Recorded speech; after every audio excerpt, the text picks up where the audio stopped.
All right guys, I got a new key here and I want to replace this key with this key. So I'm going to show you how to do it.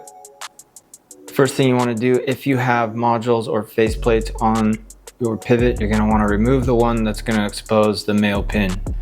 So in my case, I need to take this faceplate off first to expose the male pin so I can unscrew it. You will need a tool to remove the faceplate from your pivot, something with a pointy tip. So we make the rush tool, the module release tools, soon to be released, or any small screwdriver or rigid pointy tool with a pretty thin tip like this will work. I'm gonna choose the rush tool.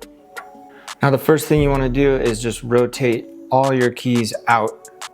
Now if you look inside your pivot, you can see the 2 feet of the faceplate grabbing onto the inside of the chassis, and you can see that little dimple in the middle. So I'm gonna lay the pivot down with the keys facing me, and I'm gonna locate that little dimple right there with the tip of the rush tool, depress it, and then pull, and it pops right off. So I got the faceplate off, and now the male pin is exposed. You're just gonna wanna turn this with a coin. And if you didn't know, the edge of the rush tool here is rounded just like a coin, and you can use it also.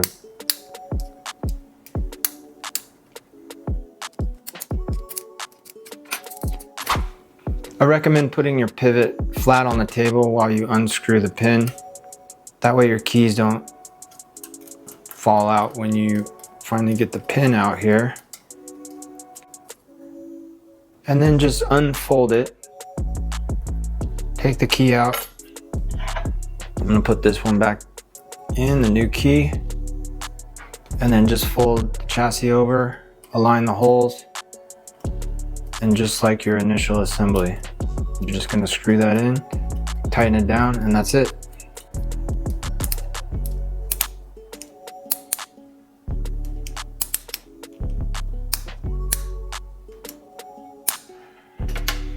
All right, here's a little tip. If you need to take your modules off frequently, you should carry a rush tool or the module release tool in your pivot. The reason is you can take them out very quickly and without disassembling your entire pivot. You just feed this channel right through the pin and it pops out. Now I'm going to the airport. I can take my knife off quickly and put it in my checked bag. And then all you need to do is feed the rush tool right back in. Just separate 2 of your keys, feed the channel right back in to the pin, pull it tight, and now my keys are nice and tight again.